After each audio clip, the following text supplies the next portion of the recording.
Irmãos, Deuteronômio capítulo 3, quinto livro da Bíblia, Deuteronômio, capítulo 3, a partir do verso 23. Conforme os irmãos forem achando, vamos nos colocando de pé, em reverência à palavra do Senhor. Deuteronômio, capítulo 3, a partir do verso 23 até o verso 29. Diz assim a palavra do Senhor, a oração de Moisés antes do povo entrar em Canaã.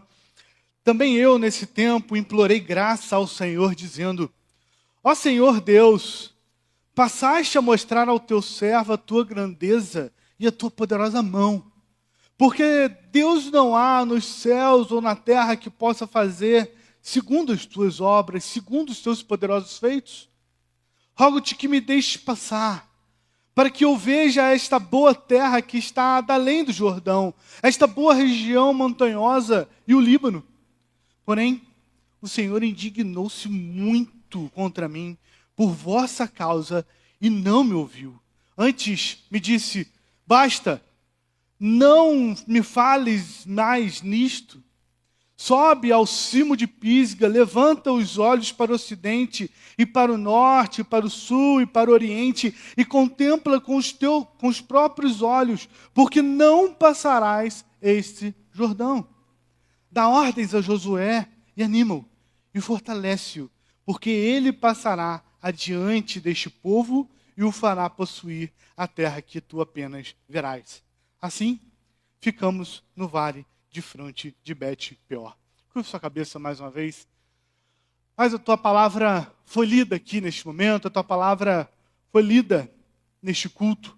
E queremos te pedir, Pai, fala aos nossos corações.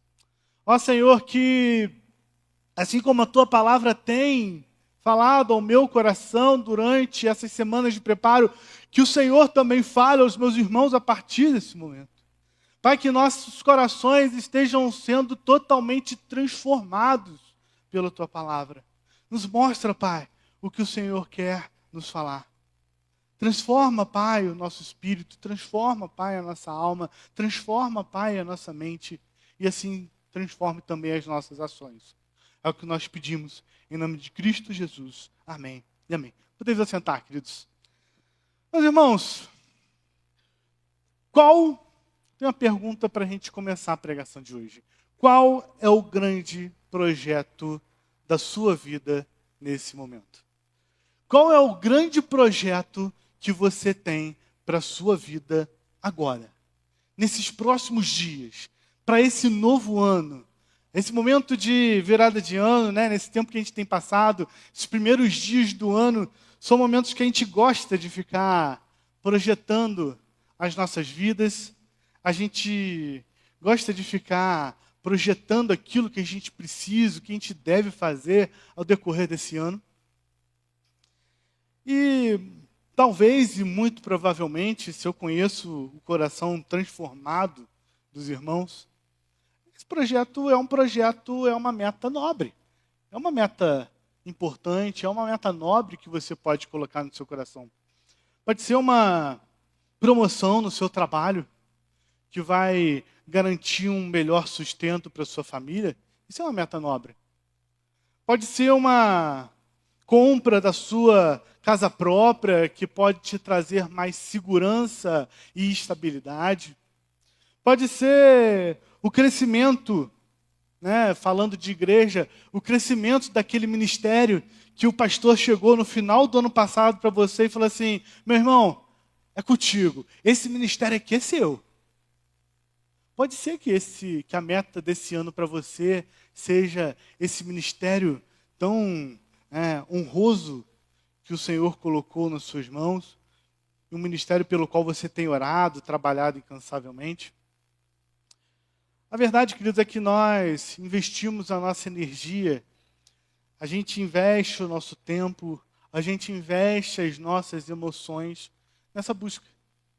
Na busca de metas, de alcançar metas, de cumprir prazos, de alcançar feitos. Mas, pergunta muito importante nessa noite é: você já parou para pensar no perigo sutil que se esconde por trás dessas mais nobres ambições?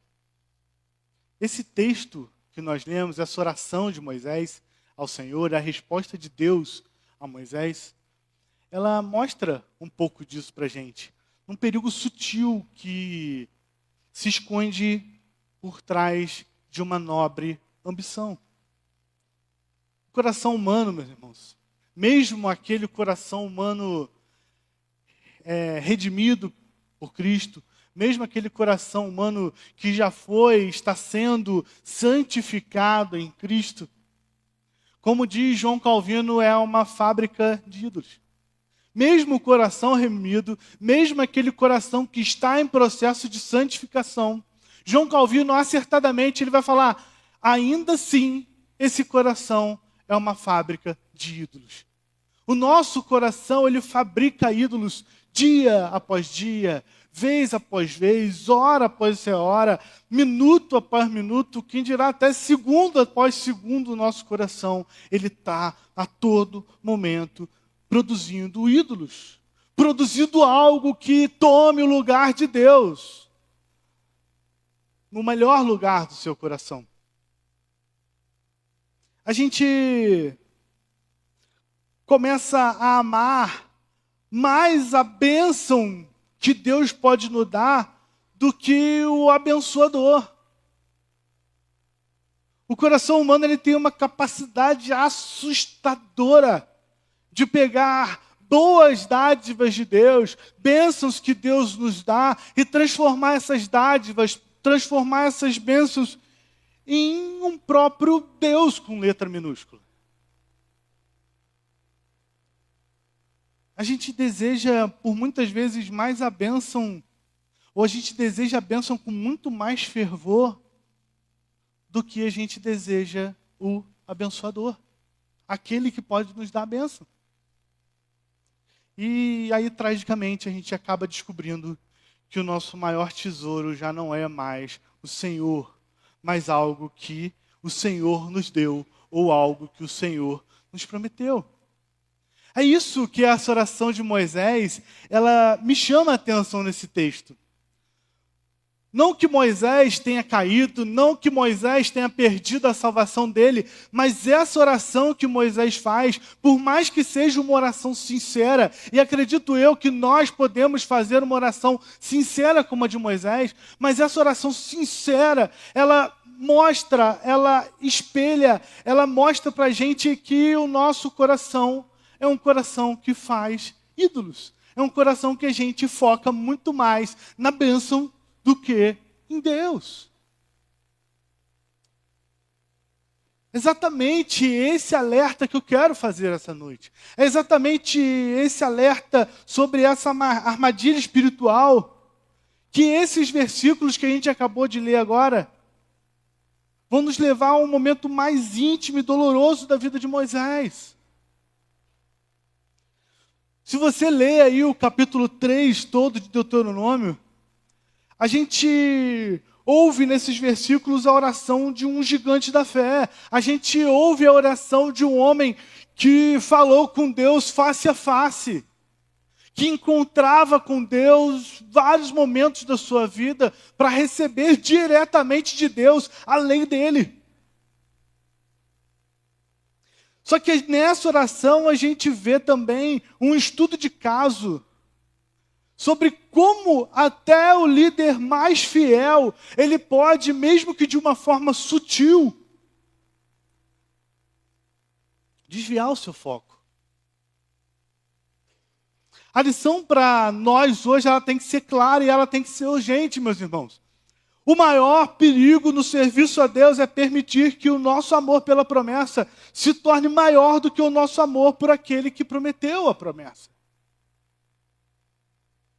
Olha o contexto bíblico dessa passagem hoje. O cenário aqui dessa passagem, o cenário aqui desse texto que a gente acabou de ler, é uma solenidade profunda. O livro de Deuteronômio é um livro onde é registrado os últimos discursos de Moisés antes do povo de Israel entrar na Terra Prometida.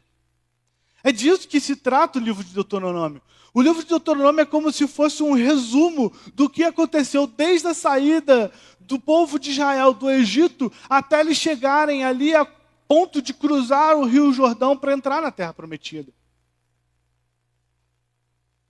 Moisés aqui, meus irmãos, ele já está com 120 anos. Ele já está no fim da jornada dele. Ele já sabia que a morte dele estava próxima. Deus já tinha avisado, olha, vai preparando Josué, porque você já está acabando. O seu tempo já está se extinguindo.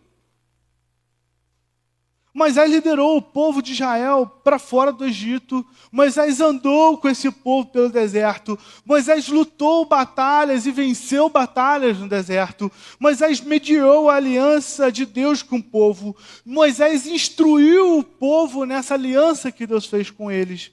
Moisés viu milagres e milagres acontecendo. Moisés circulou naquele deserto por 40 anos, sendo sustentado por Deus através de maná, através de coisas por milagres que ele via acontecer. E agora, Moisés então se encontra nas planícies de Moabe, às margens do Rio Jordão, com o povo prestes a entrar na tão sonhada Terra Prometida. Do outro lado do rio, meus irmãos, visível no horizonte, pensa comigo. Imagine que você, aqui em Friburgo não tem um rio tão grande assim. O maior exemplo que a gente tem, vamos botar um mar, que você chega no mar e consegue ver uma outra cidade, Bahia ali. Vamos botar que você chega em Niterói, ou então no Rio de Janeiro, e consegue ver a outra cidade do outro lado da Baía da Guanabara. Moisés estava ali de pé, olhava para além do Rio Jordão, e ele conseguia olhar lá no horizonte a Terra Prometida, a terra que, a promessa de Deus, aquela terra que mana leite e mel, aquela terra que Deus prometeu para o povo de Israel. Moisés então, no livro de Deuteronômio, ele está pregando os seus últimos sermões. Moisés agora não está mais falando para aquela geração rebelde que pereceu no deserto, mas agora ele está falando para os filhos dessa geração rebelde. Ele está falando para a nova geração que está prestes a entrar na terra, porém, o mais triste e o mais doloroso para Moisés é um povo que vai entrar na terra sem ele. Moisés já tinha recebido a ordem de Deus. Moisés já tinha recebido a informação de Deus que ele não entraria na terra prometida. A proibição da entrada à terra prometida é devido àquele pecado lá em Meribá. Lembra? Números 20. Minha esposa riu porque ela acha que eu vou fazer a piadinha, mas não vou fazer piadinha não. Números 20 vai mostrar para a gente o pecado que Moisés cometeu e por conta disso ele não pôde entrar na terra prometida. Após o povo circulando pelo deserto, o povo pedindo comida, Deus dava comida, o povo pedia água, Deus dava água. E num determinado momento, o povo pede água e Deus fala com Moisés, Moisés, fere a rocha que ela vai te dar água. Moisés foi e fez. Um tempo depois, acontece a mesma coisa. O povo pede água, Moisés, precisamos de água. Moisés, você trouxe a gente até aqui para morrer nesse deserto. Moisés, foi para isso que você tirou a gente do Egito. Moisés, não tinham covas suficiente para nós no Egito. Então você nos trouxe aqui nesse deserto para matar a gente de fome e a gente ser enterrado aqui. Era isso que o povo falava para Moisés. E Moisés já cansado, Moisés já desanimado, Moisés já desistindo daquele povo de dura cerviz, Moisés então recebe a ordem de Deus. Moisés, vai até a pedra e pede, e fala à pedra que ela vai te dar água. Moisés desanimado, Moisés triste, Moisés irado, ele peca. Ele desobedece a Deus. Em vez de pedir a água à pedra, ele novamente fere a pedra. A pedra dá água. O milagre é feito. Mas a que custo? Ao custo de um pecado, ao custo de que Moisés agora não poderia mais entrar na terra prometida, na prova que ele tanto queria. Foi um momento, queridos, em que Moisés ele perde o norte e desobedece a Deus. E quantos momentos nós não perdemos o nosso norte? Quantas vezes nós não perdemos a nossa vontade, nós perdemos a nossa cabeça e causamos uma situação e desobedecemos a Deus. Isso está sujeito a todos nós. Então essa era uma lição viva e dolorosa para o povo sobre a santidade de Deus, a seriedade do pecado e a necessidade de confiar no Senhor da promessa e não apenas na promessa em si. A realidade de que Moisés não poderia entrar na terra prometida era uma realidade para o povo e uma realidade dolorosa para Moisés, imagino eu, para lembrar a ele que a obediência do Senhor é o maior dos mandamentos. E assim a gente começa o primeiro ponto da nossa pregação hoje. O primeiro ponto é o clamor de um coração cansado.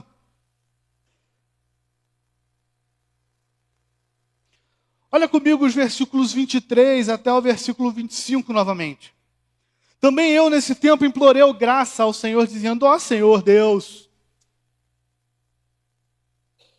passastes a mostrar o teu servo a tua grandeza e a tua poderosa mão.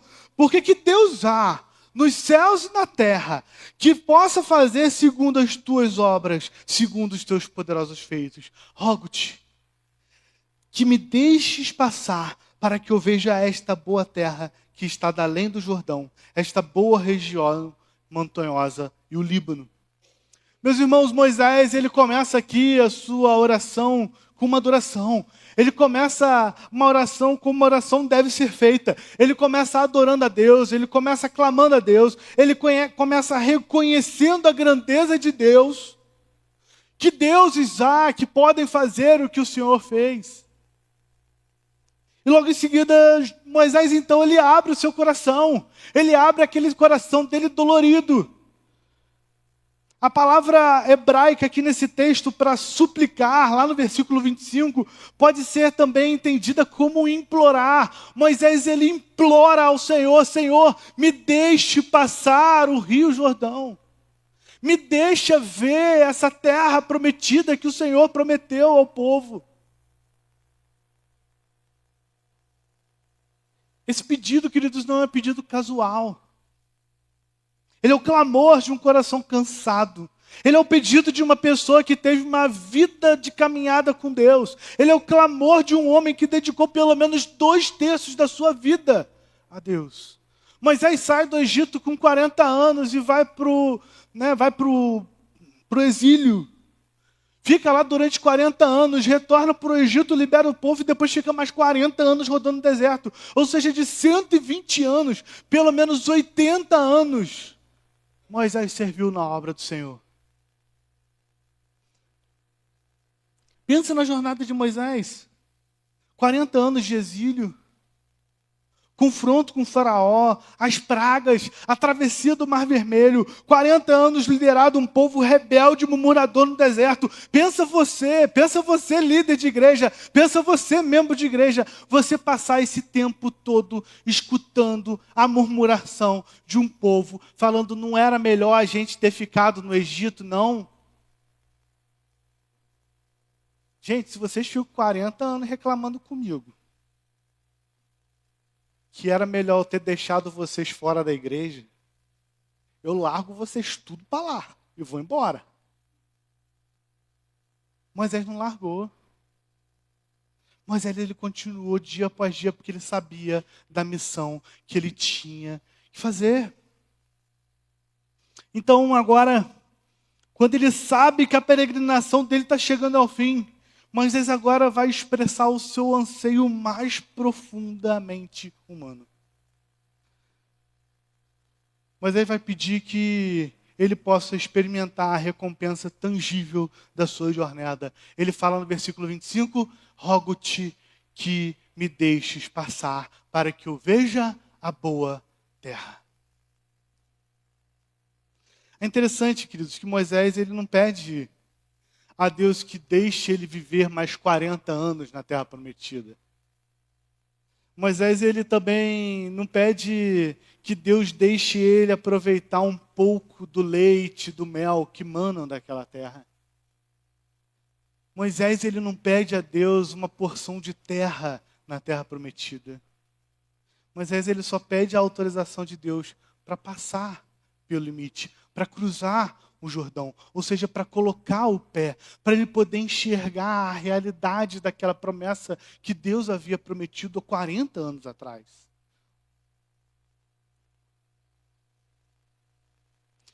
O serviço fiel, queridos, é um serviço desgastante.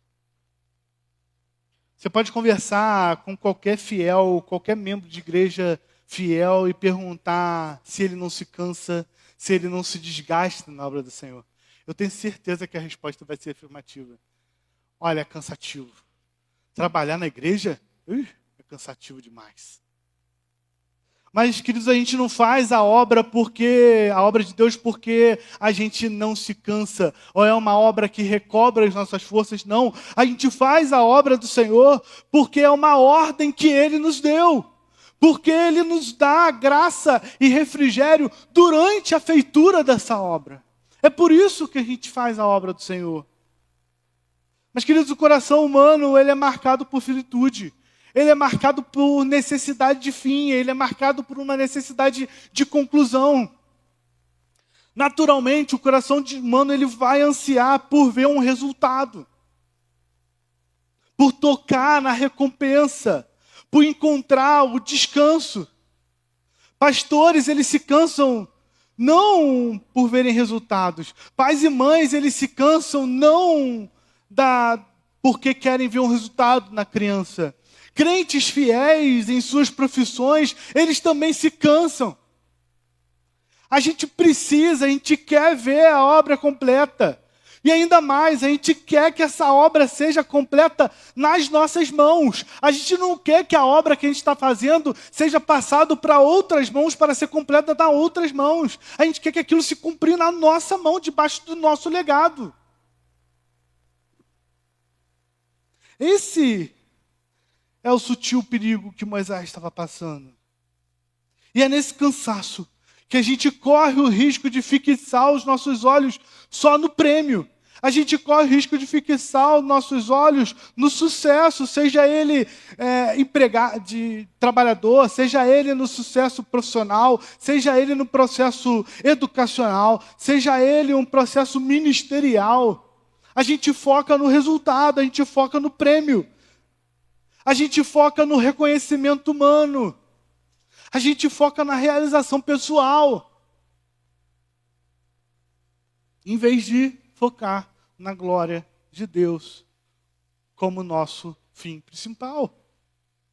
A oração de Moisés aqui, então, meus irmãos, nesse primeiro ponto, é um espelho das nossas próprias vidas. Moisés, no coração dele pecaminoso, ele deixa de olhar para o abençoador, ele deixa de olhar para Deus que abençoa, para o Deus que provê, o Deus que proveu tudo para aquele povo não merecedor, e ele somente queria vislumbrar a bênção da realidade. A oração de Moisés aqui então mostra como as nossas próprias almas estão cansadas, porque a gente quer ver a todo tempo a conclusão das nossas obras. A gente não quer ver a glória de Deus. A gente quer ver a obra sendo completa nas nossas mãos. E a gente chega no segundo ponto dessa mensagem, que é a bênção que se torna um ídolo. Olha o versículo 26 comigo.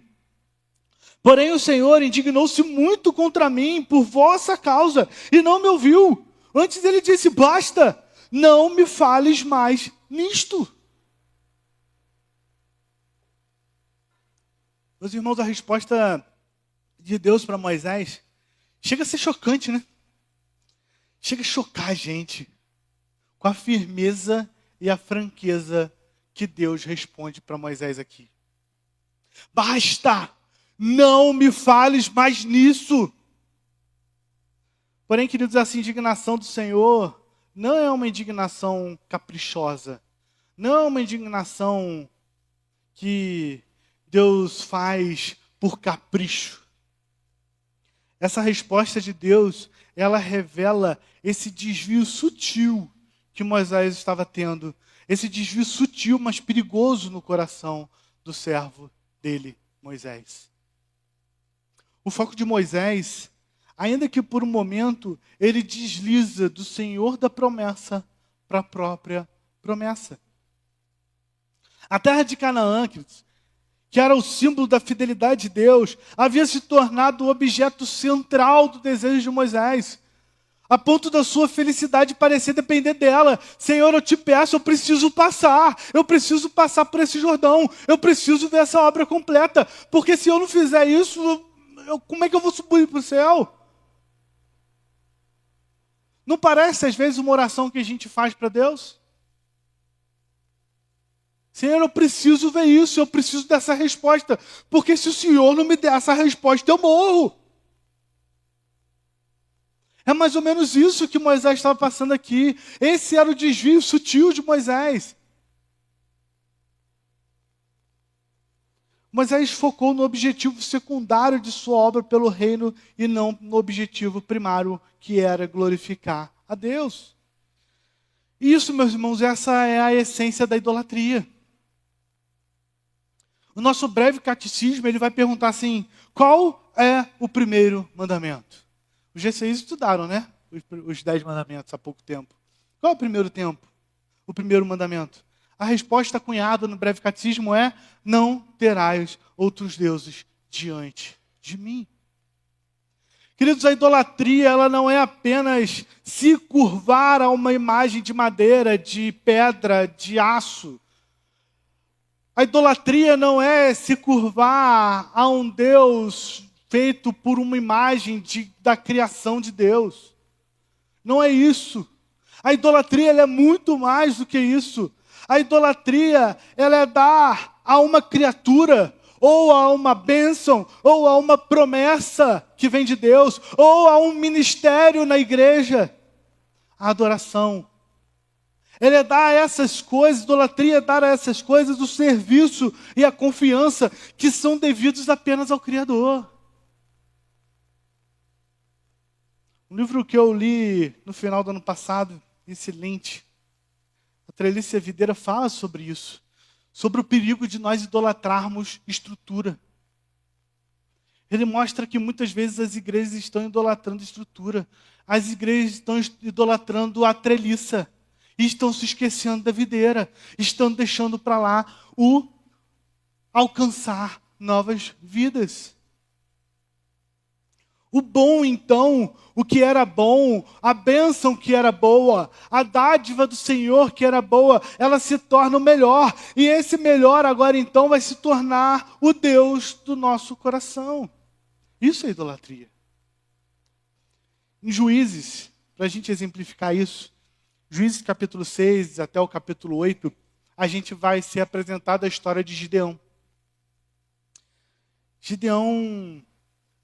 Para Gideão foi concedido por Deus uma bênção espetacular e uma bênção até improvável. Deus, ele capacita Gideão a libertar o povo de Israel das mãos dos midianitas, lembram? Parece até um pouco aquela história dos 300 de Esparta, né? Quem sabe eles não pegaram da história de Gideão, a história de 300 de Esparta.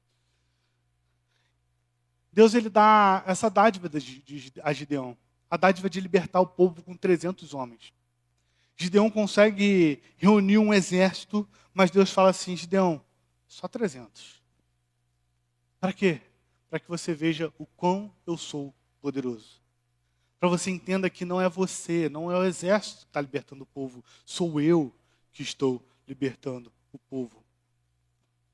E a vitória, ela acabou sendo inegavelmente um dom da graça e do poder de Deus. Só que o perigo vem que após a vitória de Gideão, o povo ele começa a adorar Gideão, ele quer que Gideão seja o rei deles, afinal foi ele que liderou o exército. Mas Gideão ele se recusa, ele diz assim, o Senhor reinará sobre vós. Até que tudo bem, tudo certo, tudo correto. Só que, no entanto, Gideão ele faz imediatamente o pedido, ele fala assim: dai-me cada um de vós as argolas do seu despojo. E com essas argolas de ouro, com ouro recebido, o fruto da bênção da vitória, Gideão então fabrica um éfode, ou uma estola sacerdotal. E coloca essa estola sacerdotal na sua cidade, como um símbolo da vitória de Israel. A palavra de Deus, ela então é devastadora no diagnóstico depois. Ela vai falar assim: e todo o Israel se prostituiu ali após ele e veio a ser um laço a Gideão e a sua casa. Queridos, o símbolo da vitória concedida por Deus começa a se tornar um ídolo. O povo, em vez de adorar o Deus que tinha lhe dado a vitória, que tinha o libertado, o povo passa a venerar o troféu da vitória. Então a bênção, a libertação, os despojos que aquele povo recebeu, tornou-se mais fascinante que o abençoador, que o libertador. E quantas vezes a gente faz exatamente isso nas nossas vidas?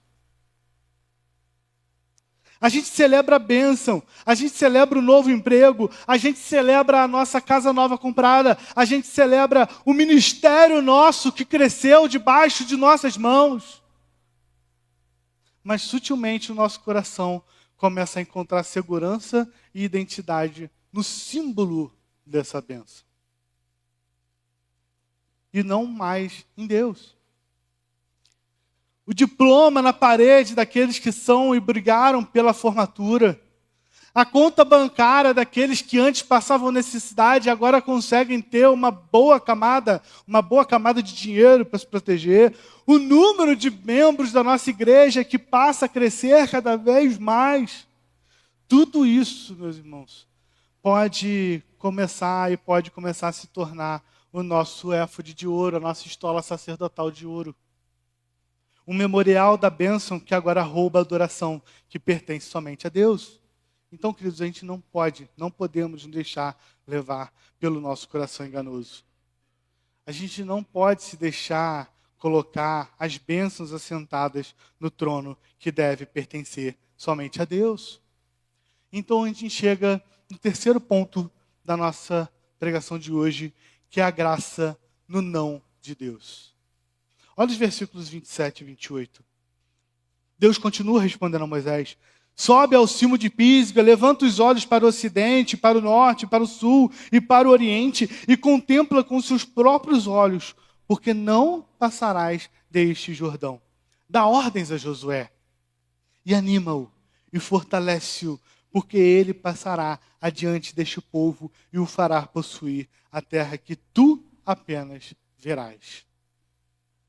Meus irmãos, apesar da recusa firme de Deus, apesar da resposta dolorosa que Deus dá para Moisés, essa resposta ela vem também encharcada de graça. O não de Deus aqui não é a palavra final. Quando Deus diz não no versículo 26, não é a palavra final. O basta, não me fales mais nisto, não acaba aqui a resposta de Deus para Moisés. Ela continua. Deus, ele não responde a nós como muitas vezes os pais respondem ao filho, né? Quando a criança está naquela fase do por quê? Por quê? Por quê? Por quê? Quando você se estressa, fala o quê? Por que não? Acabou, ponto. Deus não é assim, queridos. Deus ele fala, por que não? Mas faz isso e aquilo. Deus, ele nega o pedido principal de Moisés, mas ele concede uma graça alternativa e uma missão final para Moisés. Primeiro, Deus dá a graça para Moisés da visão. Deus diz, sobe ao cume Pisga e vê com seus próprios olhos. Deus, ele não permite que Moisés entre na terra prometida. Deus não permite que Moisés pise na terra prometida. Mas Deus faz com que Moisés veja a terra prometida e veja a realidade da obra que Deus prometeu para ele. E segundo, a graça da missão. Deus, além disso, Deus ainda dá algumas ordens para Moisés. Ele diz, dá ordens a Josué. Anima-o, fortalece-o. Queridos, Deus confia a Moisés a tarefa honrosa de comissionar o seu sucessor. Deus confia a Moisés a ordem de passar o bastão.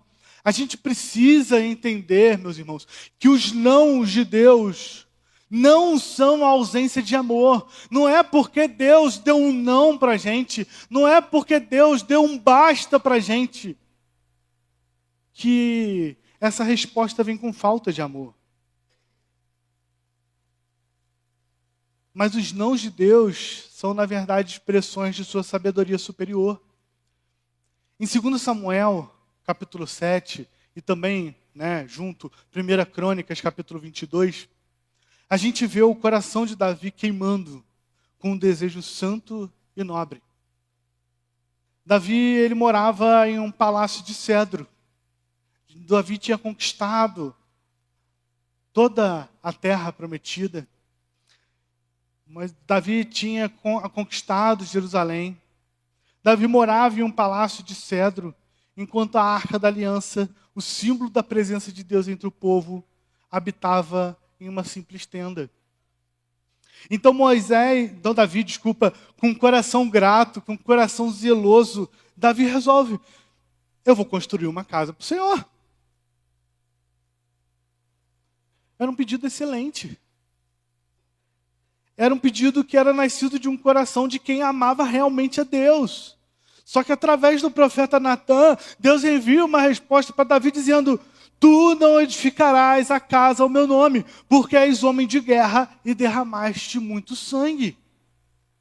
Meus irmãos, o homem segundo o coração de Deus, o homem que todo mundo coloca o nome no filho, porque é o homem segundo o coração de Deus, está minha esposa aqui que não me deixa mentir, né? Esse homem, ele recebe uma negação de Deus. Esse homem faz um pedido justo para Deus. Senhor, eu estou habitando numa casa, num lindo palácio, numa casa totalmente ornamentada, uma casa limpa, linda. Eu vou construir uma casa para o Senhor também. E Deus responde, não. Você é homem sanguinário. Não, você não vai construir essa casa para mim. Só que a resposta de Deus, como eu disse, não é só um não. O não de Deus, ele não é simplesmente uma negativa. É uma negativa, mas que traz bênçãos dentro dessa negativa. Deus disse não ao maior rei de Israel, negando-lhe essa honra. Só que o não de Davi foi uma graça que protegeu primeiro. Não sei se vocês já perceberam isso. Mas o não de Deus para Davi é um não que, primeiro, protege o simbolismo do próprio templo para as gerações futuras. Segundo, Deus ele ainda permite que Davi tivesse um papel crucial nesse templo, na construção desse templo. Deus não deixa que Davi construa o templo, mas Deus dá toda a planta do templo e faz com que Davi consiga reunir todo o material necessário para a construção do templo. Olha, Deus ele não deixa Davi ser o construtor do templo, mas ele deixa Davi ser o arquiteto do templo. E o melhor de todas as bênçãos nesse não de Davi é que Deus substituiu o plano de Davi por um plano infinitamente maior. Ele disse a Davi, Davi, você quer construir para mim uma casa? Muito bom isso. Eu construirei uma para você. Não é você que vai construir uma casa para mim. Sou eu que vou construir uma casa para você. Então, Então Davi, ele é estabelecido ali por Deus para Davi a aliança davídica. Deus, ele promete para Davi um reino. Ele promete para Davi um trono eterno que aponta diretamente para Cristo. Deus, ele nega a Davi um templo de pedra, mas ele lhe dá uma dinastia de carne e osso que culminaria em Cristo. Olha que bênção, meu irmão. Pensa comigo em um pai amoroso, para a gente exemplificar esse terceiro ponto, que o não de Deus é uma dádiva. Pensa comigo num pai amoroso, numa mãe amorosa, que a mãe vai lá e prepara aquele banquete nutritivo, aquele banquete saboroso, aquele jantar espetacular. E aí a criança, ela chega alguns minutos antes do jantar e começa a implorar por um saco de doces. O que o pai e a mãe vai fazer? Se bem que no nosso tempo ele vai fazer, não, pode comer aí. Mas o que um pai ou uma mãe correto faria? Não. Basta, não me fale mais nisso. Você não vai comer esse saco de doce antes de jantar. Por quê? A preocupação com o pai não é negar o doce ao filho, mas estragar o apetite, mas estragar a saúde daquela criança que poderia deixar de jantar em vez de comer aquela refeição valorosa na troca de um saco de doces. Então, meus irmãos, de forma semelhante, Deus ele nega a Moisés a refeição da Canaã terrestre para preservar e purificar o seu anseio pela verdadeira pátria, a pátria celestial, da qual a primeira era apenas uma sombra. Meus irmãos, Deus nega a Moisés a entrada na terra prometida. Deus nega a Moisés a entrada na Jerusalém terrena de Israel. Mas Deus não nega a Moisés a entrada na Jerusalém celestial. Meus irmãos, a falha de Moisés nesse texto, ela é, em última análise, um holofote que ilumina a nossa própria condição e aponta para a nossa única esperança. Moisés, ele é o maior profeta da antiga aliança. Moisés, ele é o mediador da lei. Moisés falhou, mas ele falhou em manter seu foco perfeitamente em Deus. A falha de Moisés em entrar na terra prometida por causa da sua desobediência nos ensina que a lei que Moisés representava não pode nos levar à herança prometida de Deus. A lei que Moisés representava pode mostrar para nós o caminho que nós devemos seguir. Mas ela não pode nos dar a força para entrar na terra prometida celestial. E se Moisés falhou, meu querido, o que dirá nós? Mas, meus irmãos, onde Moisés falhou, o importante é isso. Um profeta muito maior triunfou. Ao contrário de Moisés, que orou, deixa-me entrar na terra, Jesus Cristo lá no Getsemane, quando ele ora uma antítese perfeita, ele ora, Pai, se queres, passa de mim esse cálice, mas contudo, que se faça a tua vontade e não a minha vontade. Jesus, ele não amou mais a bênção do que o abençoador. Pelo contrário, Jesus, ele amou o Pai acima de tudo, a ponto de abrir mão da sua glória no céu e abraçar a cruz para cumprir a vontade do Pai. A obediência perfeita de Cristo, a sua submissão ao não do Pai sobre o seu olivo imediato, foi o que garantiu a nossa entrada na verdadeira terra prometida. É por causa de Cristo que a nossa posição hoje ela é radicalmente diferente da de Moisés lá atrás. Moisés, ele apenas viu a promessa de longe. Mas essa era apenas a promessa terrena. Nós, em Cristo, hoje, nós temos a garantia da entrada na herança celestial. Por mais que a gente não consiga ver o objetivo final, a gente consegue ter confiança em Deus que nós poderemos acessar essa bênção celestial. Nós recebemos de Deus a bênção da entrada na promessa celestial. Cristo, queridos, Cristo é o nosso Josué nesse texto que a gente acabou de ler. É Cristo, o nosso Josué, o nosso Salvador, que não apenas nos aponta o caminho, mas nos toma pela mão e nos conduz para dentro da presença do Pai. Então, Como então, queridos, essa passagem que a gente expôs, que a gente analisou aqui essa noite, como que isso nos chama ao arrependimento? Como que isso nos chama à fé hoje? Como que eu coloco isso em prática na minha vida amanhã? Ou hoje à noite, quando você sair daqui? Primeiro, examine o seu coração com honestidade. Qual é a sua terra prometida? Qual é o seu objetivo? Qual é o seu sonho? Qual é o relacionamento? Qual é o ministério que tem consumido os seus pensamentos e desejos a ponto de você o amar mais do que o próprio Deus? Confessa isso como uma idolatria ao Senhor. Pede ao Espírito que reoriente o seu coração, não mais agora para essa bênção, não mais agora para essa promessa que pode se tornar uma idolatria no seu coração, mas pede que o Espírito reoriente o seu coração para Deus, para o abençoador, para aquele que fez a promessa para você. Ele é o mais importante, a glória a Deus é mais importante. Segundo, aprenda a receber os nãos de Deus. Como você reage quando Deus fecha uma porta ou nega um pedido que lhe parece bom e justo? Você, quando recebe o não de Deus, você se entrega à amargura? Você se entrega à incredulidade?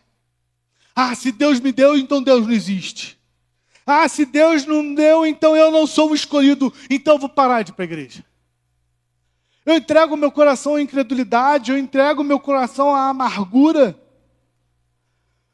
Quando um ministério que está debaixo de minhas mãos não segue o caminho que eu achava que deveria seguir, e aí esse ministério é passado para a mão do outro e aquilo floresce, eu fico amargurado. Deus pode dar esse tipo de não para nós. Peça a Deus, querido, graça para de receber os seus nãos, não como uma rejeição, mas como um convite soberano para confiar em sua sabedoria e encontrar sua graça em meio à decepção. E terceiro e por último, comprometa-se a terminar bem a sua jornada. Moisés, queridos, ele não entra na terra, mas ele termina a sua vida de forma honrosa. Ele termina a sua vida investindo em Josué, investindo na próxima geração. Você, querido, está mais preocupado com o seu próprio legado, pelas suas próprias realizações, pelos seus sonhos pessoais, ou você está focado em passar o bastão da sua fé? Ou você está preocupado em discipular aqueles que estão ao seu lado? Ou você está preocupado em fortalecer aqueles que virão depois de você? Isso é importante. A gente precisa pensar nisso. A gente precisa se comprometer em terminar bem a nossa jornada. Não adianta nada você passar a sua vida em obra ao Senhor, abençoando a obra do Senhor, trabalhando na obra do Senhor. Imagina Moisés, que ele passe 80 anos trabalhando na obra do Senhor, e chega no final, ele encerra a jornada dele mal. Ele, Deus não vai me deixar entrar na terra prometida, então vai, povo, se vira aí. Agora é com vocês. Quando vocês precisarem da promessa de Deus, vocês falam diretamente com Ele. Não vem pedir para mim, não. Imagina, querido, se Moisés termina a vida dele dessa forma. Hoje, queridos, o anseio de Moisés nos serve como um alerta solene sobre o perigo de transformar a bênção em um ídolo. Vimos que mesmo o coração mais fiel pode se desviar.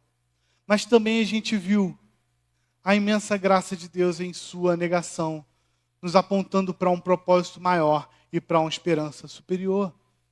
Então, queridos, o apelo final do Evangelho para cada um de nós hoje é esse: arrependa-se da idolatria, das boas dádivas de Deus.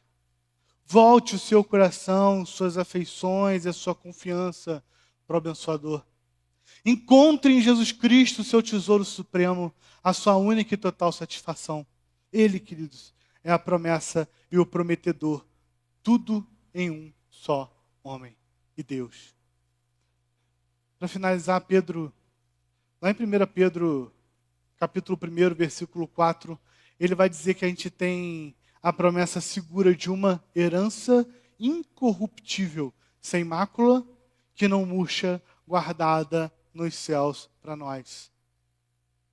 Não olha para a promessa com mais anseio do que para aquele que a comprou com seu próprio sangue. Querido, olha para Cristo. Olhe para Cristo. Coloque a sua visão em Cristo. E encontre nele o seu lar eterno. Amém? Vamos orar. Vamos curvar nossas cabeças. Pedir o louvor para...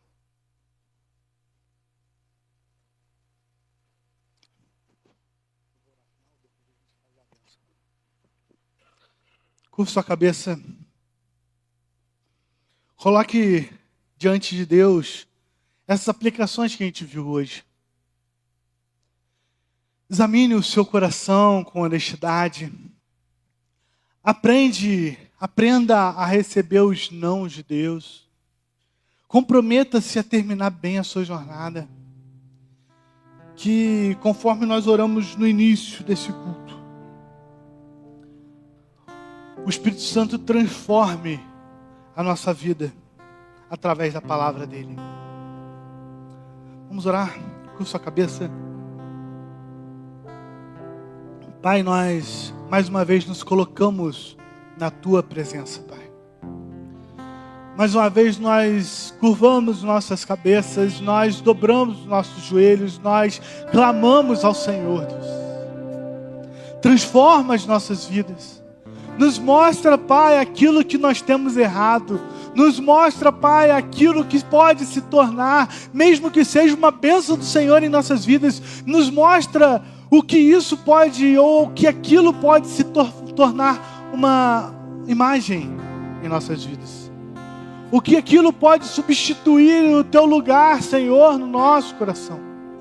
E te pedimos, Pai, remove, lança fora, vem com o teu fogo arrasador sobre essa idolatria do nosso coração, Pai, e renove isso das nossas vidas, dos nossos corações. Pai, que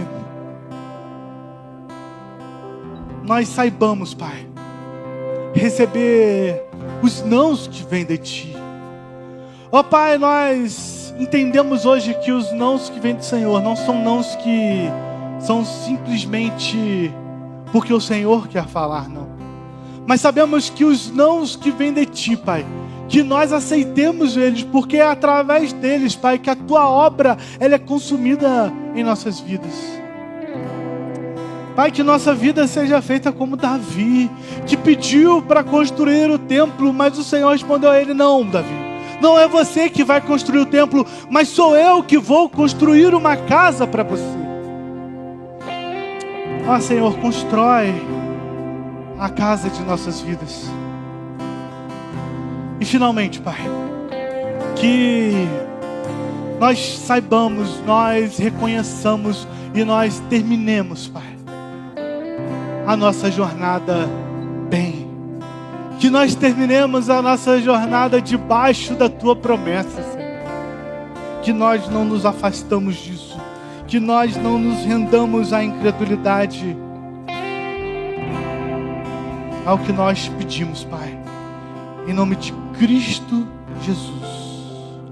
Amém e amém.